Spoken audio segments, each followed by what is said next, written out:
رمشا نے ان کو بھرپور اشارہ دیا۔ اذلان نے بہن کی صورت دیکھی جو بغور آنٹی کے تاثرات جانچ رہی تھی۔ ہاں کیوں نہیں، بہت قسمت والی لڑکی ہوگی جس کو اذلان جیسا ہیرا لڑکا ملے گا۔ آنٹی نے اشارہ تو سمجھ لیا تھا پر غالباً بیٹی کی بے وجہ کی ہٹ درمی کا سوچ کر خوش نہ ہو سکی تھی۔ آپ ضرور کوشش کیجیے گا، یہ میرا موبائل نمبر رکھ لیجیے۔ انہوں نے رمشا نے ان کو اکسایا اور بیگ سے پین کاغذ نکال کر اپنا نمبر لکھ کر ان کو دیا۔ اوکے اللہ حافظ۔ پھر وہ دونوں وہاں سے نکل کر گاڑی میں آ بیٹھے۔ یہ سب کیا ہے رمشا؟ کل تک تم مجھے کہہ رہی تھی تو ابصرہ مجھ سے کبھی کمٹمنٹ نہیں کرے گی اور آج تم آنٹی کو اشارے دے کر آئی ہو۔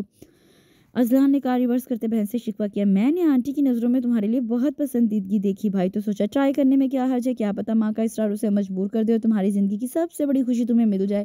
رمشا نے خلوص سے کہا تو اذلان بہن کی محبت پر آپ دیدہ سا ہو گیا۔ ان کو اگر پتہ چلے کہ میں نے ماضی میں کیا حرکت کی ہے تو شاید ان کی پسندیدگی بھی نفرت میں بدل جائے۔ اذلان نے کڑے دل سے کہا، تم اپنے کیے پر شرمندہ ہو بھائی، آج نہیں اس وقت سے ہی اللہ معاف کر دیتا ہے تو بندے کیوں نہیں کر سکتے۔ رمشا سے اس کی افسردگی نہ دیکھی گئی۔ میری دعا ہے بھائی کہ حالات تمہارے حق میں ہو جائے اور ابصرہ سچ مچ تمہیں مل جائے۔ اس نے اذلان کے شانے پر ہاتھ رکھ کر صدقے دل سے کہا تو جواباً اذلان کے روئیں روئیں سے آمین کی صدا نکلی۔ اگلے بہت سارے دن مصروفیت اور عجیب سی اداسی میں گزرے۔ لاشعوری طور پر اسے آنٹی کا رمشا سے رابطہ کرنے کا انتظار تھا، پر یہ انتظار بس انتظار ہی رہا۔ ابصرہ نے ماں کی بات پر میرا سابقہ ریکارڈ کھول کر رکھ دیا ہوگا، وہ مایوسی سے سوچتا۔ اس وقت بھی اذلان اپنی سیٹ پر بیٹھا یہی سوچ رہا تھا کہ ٹیلی فون بجا۔ سر آپ کا فنکشن میں جانے کا ٹائم ہو گیا ہے، سیکرٹری نے کال پر یاد دلایا تو وہ آفس سے ہی اٹھ کر فریش ہوا اور سیدھا میریٹ ہوٹل چلا آیا جہاں وومنس ڈے کے اسپیشل فنکشن پر اس کو مہمان خصوصی کے طور پر بلوایا گیا تھا۔ وہاں اس کو خصوصی ویلکم کیا گیا اور سب سے آگے رکھے اسٹیج کے سامنے والی نشستوں میں سے ایک پر بٹھایا گیا۔ فنکشن روایتی انداز میں جاری تھا۔ مختلف شعبہ ہے زندگی سے تعلق رکھنے والی ذہین، محنتی اور بہادری سے جینے والی عورتوں کو خراج عقیدت پیش کیا جا رہا تھا۔ اسٹیج کے پیچھے بڑی سی اسکرین پر ایک کے بعد ایک مختصر تعارفی فوٹیج چلائی جا رہی تھی۔ اذلان پولیس یونیفارم میں ملبوس اپنے مخصوص بے نیاز انداز میں بیٹھا تھا جب اسکرین پر ابصرہ کا چہرہ نمودار ہوا اور اس کی اچیومنٹس پر فوٹیج چلائی گئی۔ اذلان ایک دم پوری طرح متوجہ ہو کر دیکھنے لگا۔ اپنے کریئر کے مختصر سفر میں اس نے کمزور و مظلوم عورتوں کے حقوق کے لیے کافی جنگ لڑی تھی اور بہت کامیابی حاصل کی تھی۔ فوٹیج مکمل دیکھ کر اذلان نے ابصرہ کی تلاش میں نظریں گھمائی تو وہ دائیں طرف دوسری رو میں موجود تھی، ہمیشہ کی طرح بے نیاز۔ اب اذلان کو اسٹیج پر بلایا گیا تاکہ وہ شیلڈز اور انعامات تقسیم کرے۔ فرداً ہر خاتون اسٹیج پر آتی، اذلان کو اجرک دی جاتی جس کو وہ خاتون کے کندھے پر ڈالتا اور شیلڈز دیتا۔ چند لمحوں کا فوٹو سیشن ہوتا، پھر دوسرے کی باری آتی۔ ابصرہ کا نام آیا تو وہ بڑے باوقار انداز میں اسٹیج پر آئی۔ اب اذلان کو اس کو بھی اجرک پہنانی تھی جو اس کے ہاتھوں میں دے دی گئی۔ اذلان اجرک کو دیکھ کر کچھ سوچتا رہا۔ ابصرہ پاس ہی کھڑی تھی اور خلاف معمول اس کے چہرے پر مبہم مسکراہٹ بھی تھی۔ نظروں میں عجیب سا تاثر لیے وہ اس کی کیفیت سے جیسے حظ اٹھا رہی تھی۔ اذلان نے ایک دم فیصلہ لیا اور اجرک بجائے ابصرہ کے کندھے پر ڈالنے کے اس کے ہاتھ میں تھما دی۔ ابصرہ نے اس کی چالاکی پر بل کھایا اور ناچار اجرک ہاتھ سے بازو پر منتقل کیا۔ اب مسکرانے کی باری اذلان کی تھی۔ اس کی طرف شیلڈ بڑھا کر وہ تھوڑا قریب آیا اور فوٹو کھنچوائی۔ ابصرہ اس کے ہاتھ سے شیلڈ چھڑوا کر جا بھی نہیں سکتی تھی، سو مجبوراً کھڑی رہی۔ کامیابی مبارک ہو، اذلان نے سرگوشی میں کہا تھا۔ ابصرہ نے اس پر تیکھی نظر ڈالی اور شیلڈ جھپٹنے کے انداز میں چھینی اور لمبے ڈگ بھرتے اسٹیج سے اتر گئی۔ اذلان نے بے اختیار امڑنے والی مسکراہٹ دبائی، پھر تقریب کے اختتام تک وہ بے وجہ مسکراتا رہا۔ بھائی آپ نے اجرک ابصرہ کو پہنائی کیوں نہیں؟ وہ گھر آیا تو رمشا نے شرارت سے پہلا سوال یہی کیا۔ تم دیکھ رہی تھی فنکشن کی کوریج؟ اذلان نے صوفے پر بیٹھ کر شوز اتارے۔ تو اور کیا، ٹی وی پر لائیو نظارہ دیکھا۔ رمشا کھلکھلائی۔ اس کا غصہ دیکھا جو وہ مجھ غریب پر کرتی ہے۔ اذلان نے صوفے کی بیک سے ٹیک لگائی۔ غصہ تو کرے گی نا، آپ کی حرکتیں ہی ایسی ہیں۔ رمشا کی بات پر اذلان نے اسے گھورا۔ کیسی حرکتیں؟ اجرک ہماری ثقافت کا حصہ ہے۔ کسی عورت کو اپنی بہن بیٹی تسلیم کرنا ہو تو مرد اسے اپنے ہاتھوں سے اجرک اڑاتا ہے، میں ابصرہ کو کیسے پہنا دیتا؟ اذلان نے بہن کو وضاحت دی تو رمشا نے مسکرا کر سر ہلایا۔ میں جانتی ہوں بھائی، ویسے اس کے کان میں کیا کہا آپ نے؟ رمشا نے پھر شرارت سے پوچھا۔ اوف، یہ بھی نظر آ گیا؟ اذلان کا رہا۔ سب دیکھا بھائی، سچ دونوں ایک ساتھ کھڑے اتنے پرفیکٹ لگ رہے تھے، ماشاءاللہ۔ رمشا بے اختیار کہہ کر خاموش ہوئی۔ اذلان کے وجیہ چہرے پر نازائی کے سائے لہرائے۔ بھائی، قدرت نے اگر آپ کو دوبارہ ابصرہ کے اتنا قریب آنے کا چانس دیا ہے تو اس کو گنوانا مت، اپنی محبت کو ہر حال میں منا کر اپنا بنا لو۔ رمشا نے اس کو رستہ سمجھایا۔ اذلان نے پوری آنکھیں کھول کر بہن کو دیکھا۔ یہ تم کہہ رہی ہو رمشا؟ ہاں بھائی، یہ میں کہہ رہی ہوں۔ اس کا دوبارہ آپ کے سامنے آنا خدا کی کوئی مصلحت ہے، ورنہ اب تک تو وہ کسی اور کی ہو چکی ہوتی، مگر وہ کسی اور سے شادی پر بھی راضی نہیں۔ آخر کیوں؟ اس کے دل میں اب تک آپ ہی ہونا۔ رمشا کی بات اذلان کے دل کو لگی۔ اس کو مناؤں تو کیسے؟ وہ بہت ناراض نظر آتی ہے۔ کوئی بات کروں تو کاٹ کھانے کو دوڑتی ہے۔ اذلان نے بے بسی سے بہن کو دیکھا۔ کسی وقت لڑکیوں کو 2 منٹ میں اپنی طرف متوجہ کرنے والا لڑکا اتنا بے بس کیسے ہو گیا بھلا کہ ایک ناراض لڑکی کو نہ منا سکے؟ رمشا نے ازراہ مذاق کہا تو اذلان نے بالوں میں ہاتھ پھیرا۔ اس لڑکے کی ساری خود پرستی کی ہوا اسی لڑکی نے نکال دی تھی۔ بہنا مجھے کچھ نہیں پتا، جلدی ابصرہ کو مناؤ تاکہ میں آنٹی کے پاس رشتہ لے کر جاؤں، ورنہ لڑکیاں کم نہیں، اس بار تو آپ کا نکاح پڑھوانا ہی پڑھوانا ہے، رمشا نے بے مروتی سے کہا اور کمرے سے نکل گئی۔ پیچھے اذلان نے ایک گہری سانس لے کر صوفے کی بیک سے دوبارہ سر ٹکا دیا، اور یہ رمشا کی باتوں کا ہی اثر تھا کہ وہ اگلے ہی دن لنچ کے وقفے میں اپنی آفس سے اٹھ کر ابصرہ کے دفتر چلا آیا۔ ایس پی صاحب کو اچانک اپنے سامنے پا کر سیل کے ورکرز میں ہلچل سی مچ گئی۔ انچارج صاحب اپنی کیبن سے اٹھ کر دوڑے چلے آئے اور خاطر مدارت کو اصرار کرنے لگے۔ نہیں، کسی بھی چیز کی ضرورت نہیں، پلیز۔ اذلان نے نظریں ادھر ادھر دوڑائی۔ مس ابصرہ نظر نہیں آ رہی؟ اس نے ابصرہ کی سیٹ خالی دیکھ کر محتاط لہجے میں پوچھا۔ وہ ایکچولی ان کی مدر کی طبیعت ٹھیک نہیں، اسی لیے انہوں نے آج آف لی ہے، انچارج نے بتایا تو اذلان فوراً کرسی سے اٹھ کر اوکے نوید صاحب میں چلتا ہوں۔ اذلان نے اجازت چاہی اور ان کو وہیں حیران پریشان چھوڑ کر باہر نکل آیا۔ کار میں بیٹھ کر اس نے کچھ سوچا اور ابصرہ کے گھر کی طرف گاڑی دوڑا دی۔ اپارٹمنٹ کے سامنے پہنچ کر اذلان نے بیل بجائی تو کچھ ہی دیر میں دروازہ کھل گیا۔ ابصرہ گھر کے سادہ سے حلیے میں سامنے کھڑی تھی۔ السلام علیکم، کیسی ہو؟ اذلان نے گلا کھنکھار کر سلام کیا۔ وعلیکم السلام، وہ اسپاٹ انداز میں بولی۔ میں آنٹی کی مزاج پرسی کو آیا ہوں، سنا ہے طبیعت ناساز ہے۔ اذلان نے اس کو دروازے میں ڈٹے کھڑے دیکھ کر اپنی آمد کی توجیح بیان کی۔ آپ کو کس نے مشورہ دیا ہے کہ ہمارے حال احوال کی خبر رکھیں؟ ابصرہ نے رکھائی سے پوچھا۔ آپ مجھے اندر آنے دیں گی تو تفصیل سے جواب دوں گا، اذلان نے اس کو جتا کر کہا۔ ابصرہ بیٹیا، اب بہن جی کی طبیعت کیسی ہے؟ خاتون سیڑھیاں چڑھ کر اوپر آئیں تو اذلان کے ساتھ ہی کھڑی ہو کر ابصرہ سے پوچھنے لگی۔ اماں بہتر ہیں خالہ۔ ابصرہ ایک دم محتاط ہوئی۔ یہ پولیس والا تمہارے ساتھ کام کرتا ہے یا رشتہ دار وغیرہ ہے؟ انہوں نے اذلان کی وجاہت کو ستائشی نظروں سے دیکھ کر اشتیاق سے پوچھا۔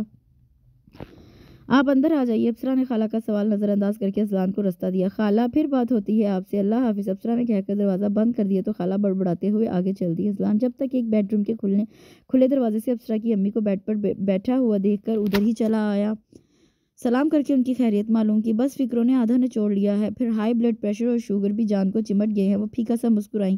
خوش رہا کریں نا، سب بیماریاں بھاگ جائیں گی۔ اذلان نے ان کا ہاتھ تھام کر تھپ تھپایا۔ کیسے خوش رہوں جب اولاد ہی خوش نہ رہنے دے؟ وہ شکوہ کناہ انداز میں بولی تو اذلان سمجھ کر خاموش رہا، پھر ان سے ادھر ادھر کی باتیں کرنے لگا۔ کب سے آئے بیٹھے ہو بیٹا؟ کوئی خاطر مدارت نہیں ہو سکی؟ ابصرہ نہ جانے کہاں چھپی بیٹھی ہے۔ تھوڑی دیر بعد خیال آنے پر وہ بیٹی پر غصہ ہوئی۔ ارے آنٹی کوئی بات نہیں، محسوس تو اذلان کو بھی بہت ہوا۔ ابصرہ اسے مکمل گریزاں ہیں مگر ظاہر نہ کیا۔ میری یخنی بھی مجھے پلانی تھی، دوا کا وقت ہو رہا ہے، چلنے پھرنے سے فی الحال ڈاکٹر نے منع کیا ہے۔ وہ اذلان کو جیسے اپنی مجبوری بتا رہی تھی۔ آپ بیٹھی رہیں، میں ابصرہ کو کہتا ہوں۔ وہ اٹھ کر کمرے سے باہر نکل آیا۔ ابصرہ کی جھلک کچن سے نظر آ رہی تھی سو اذلان ادھر ہی آیا۔ ابصرہ دیگچی میں چمچ گھماتی کسی گہری سوچ میں کھوئی ہوئی تھی۔ وہ آنٹی کو یخنی چاہیے، ان کو دوائی لینی ہے۔ اذلان نے گلا کھنکھار کر اسے متوجہ کیا۔ ابصرہ اس کی آواز پر چونکی۔ چمچہ اس کے ہاتھ سے ایک دم گرا اور اس کو پکڑنے کی کوشش میں ابصرہ کا ہاتھ گرم دیگچی سے جا ٹکرایا۔ ایک سسکاری اس کے لبوں سے نکلی اور اس نے فوراً اپنا ہاتھ دیگچی سے ہٹایا اور 2 قدم پیچھے ہٹی۔ کیا ہوا؟ اذلان بے اختیار قریب آیا اور ابصرہ کا ہاتھ نرمی سے پکڑ کر دیکھا۔ گورے ہاتھ کی پشت کا 1/4 حصہ جلنے سے سرخ ہو گیا تھا۔ او گاڈ، یہ تو کافی جل گیا۔ وہ فکر مندی سے بولا۔ جلنے دو، آپ کو کیا؟ وہ ہاتھ چھڑا کر دور ہٹی، پھر سنک کا نل کھول کر اس کے نیچے ہاتھ رکھا۔ جلن کے شدید احساس سے آنسو بہنے لگے۔ ارے یہ کیا کر رہی ہو؟ اذلان نے ایک دم پھر نزدیک آیا اور نل بند کر دیا۔ کوئی ٹیوب وغیرہ لگاؤ، بجائے اس طرح میری فکر میں مت پڑیں اذلان، پلیز میرا پیچھا چھوڑ دیں۔ ابصرہ نے اس کی بات کاٹی اور کچن سے نکل کر تیز قدموں سے اپنے بیڈ روم میں آئی۔ بیڈ پر بیٹھ کر سائیڈ والی دراز کھول کر برنول تلاش کرنے لگی۔ اذلان اس کے پیچھے اور قدرے فاصلے پر بیٹھ گیا۔ تلاش کی ناکامی پر ابصرہ جھنجھلا کر دراز بند کر کے پلٹی تو اذلان کو قریب بیٹھا دیکھا۔ اب کیوں آئے ہو دوبارہ میری زندگی میں میرا سکون برباد کرنے؟ وہ دبا دبا سے چلائی۔ اذلان بالکل خاموش اسے دیکھتا رہا۔ مجھے چین سے کیوں نہیں جینے دیتے دونوں بہن بھائی؟ رمشا ہر دوسرے روز میری امی کے پاس آ جاتی ہے آپ کے لیے میرا ہاتھ مانگنے۔ ابصرہ کے انکشاف پر وہ ذرا حیران ہوا۔ آپ کے لیے؟ اذلان جس سے میں نے دنیا میں سب سے زیادہ نفرت کرتی ہوں۔ اس کی سرخ آنکھوں سے پانی کے ساتھ غصہ چھلکنے لگا۔ جس لڑکے نے میرے جذبات کو ٹھیس پہنچائی، میرے محبت کو رسوا کیا، جس نے مجھے کھلونا سمجھ کر شدت جذبات سے ابصرہ کی آواز رند گئی۔ میں اپنی غلطی پر پشیمان ہوں ابصرہ، مجھے معاف کر دو، اذلان نے ہلکی آواز میں کہا۔ صرف پشیمان ہونے سے کیا آپ اپنا وہ اعتماد مجھے لوٹا سکتے ہو جو میں نے آپ پر کیا تھا؟ ابصرہ کی سوالیہ نظروں نے اذلان کی شرمندگی میں اضافہ کیا۔ جائیں ایس پی اذلان شاہ، اپنی ذات اور کرسی کا غرور سنبھالے، میری طرف آئیں گے تو آپ کو آپ کا داغدار ماضی اچھے سے یاد دلواؤں گی۔ وہ غصے سے کھڑی ہوئی، اذلان بھی اس کے ساتھ کھڑا ہوا۔ مجھ سے جس طرح چاہو، جیسا چاہو بدلہ لے لو اپسرا، مگر مجھ سے اتنی بیگانگی سے بات مت کرو۔ تمہاری آنکھوں میں کبھی اپنے لیے بہت محبت دیکھی ہے، اب یہ نفرت برداشت نہیں ہوتی۔ اذلان کب سے بولا۔ آپ اسی قابل ہو اذلان شاہ، اپسرا نے تلخی سے کہا۔ وہ محبت کب کی دفن ہو گئی، میں اب مر کر بھی آپ سے پھر محبت نہیں کر سکتی۔ ایسا مت کہو اپسرا، مرے تمہارے دشمن۔ اذلان تڑپ کر 2 قدم آگے آیا۔ تو آپ مر جاؤ اذلان، میری جان چھوڑو، اپسرا کٹھور پن سے بولی۔ تو اذلان ساکت ہوا۔ تم واقعی چاہتی ہو میں تمہاری جان چھوڑ دوں، مر جاؤں؟ اذلان نے عجیب سے انداز میں کہا، استفسار کیا۔ مر جاؤ، اپسرا تیوریاں چڑھائے بیزار نظر آئی۔ ٹھیک ہے، پھر میرے مرنے کا انتظار کرو۔ وہ 1 قدم اور قریب آیا۔ تم اپنے یہ ہاتھ اٹھا کر دعا کرو کہ میں جلدی اوپر چلا جاؤں تاکہ تمہاری جان چھٹے۔ اذلان نے اپسرا کے دونوں ہاتھ اپنے ہاتھوں میں لیے اور دعا کے انداز میں انہیں جوڑا۔ دیکھتے ہیں تمہاری طلب پوری ہوتی ہے یا میری۔ وہ اپسرا کے بے حد قریب کھڑا اس کی آنکھوں میں دیکھ کر کہہ رہا تھا۔ اس کی آنکھوں میں نہ جانے کیا تھا کہ اپسرا کے ہاتھ ذرا سے لرزے اور پلکیں جھکیں۔ اذلان کی قربت نے ایک لمحہ اسے متزلزل کیا، مگر اگلے ہی لمحے اس نے اپنے ہاتھ جھٹکے سے چھڑائے اور دور ہٹی۔ تم یہاں سے چلے جاؤ اذلان، پھر کبھی میری راہ میں مت آنا۔ میں بھی اپنی ہر وہ راہ بدلتی ہوں جو تمہاری طرف نکلتی ہے۔ میں کل ہی اس ادارے سے ریزائن کر رہی ہوں جہاں تم سے جڑے رہنے کا امکان ہے۔ وہ سنگ دلی سے کہہ کر اذلان کا دل پارا پارا کر کے کمرے سے نکل گیا۔ اذلان شکست خوردہ سا کمرے سے نکلا۔ اپسرا ماں کے کمرے میں تھی۔ اذلان نے دیکھا پر نہ چاہتے ہوئے بھی قدم آگے بڑھائے اور بیرونی دروازے کو کھول کر فلیٹ سے باہر آ گیا۔ اپسرا نے جو کہا تھا کر دکھایا تھا، اس نے جاب سے استعفیٰ دے دیا تھا۔ اذلان کو پتہ چلا تو اس نے عجیب سا دکھ محسوس کیا۔ رمشا کو اس نے اپسرا کے گھر جانے سے روک دیا تھا۔ وہ اذلان پر اچھا خاصا خفا ہوئی اور اپسرا کو بھی کافی برا بھلا کہا، جو اذلان کی اتنی معافی تلافی پر بھی اس کو معاف کرنے پر تیار نہیں تھی۔ میں اب آپ کے لیے ایسی دلہن ڈھونڈوں گی بھائی کہ اپسرا بھی اس کے آگے پانی بھرتی نظر آئے گی، آپ دیکھ لینا۔ رمشا نے عزم مصمم باندھا۔ سمجھتی کیا ہے وہ خود کو؟ کیا دنیا میں وہی ایک حسین اور ذہین لڑکی ہے؟ رمشا کی چلبلاہٹ پر اذلان ہلکا سا مسکرایا۔ وہ ٹھیک سمجھ رہی ہے بہنا، میرے لیے دنیا میں بس وہی ایک حسین اور ذہین لڑکی ہے۔ بھائی آپ خواہ دیوانے ہو رہے ہو، حقیقت پسندی سے سوچو۔ آپ جیسے خوبصورت، اسمارٹ اور چھڑے چھانٹ ایس پی کے لیے لڑکیوں کی کمی نہیں۔ مٹی ڈالو اپسرا پر اور کسی بہترین لڑکی سے شادی کر لو۔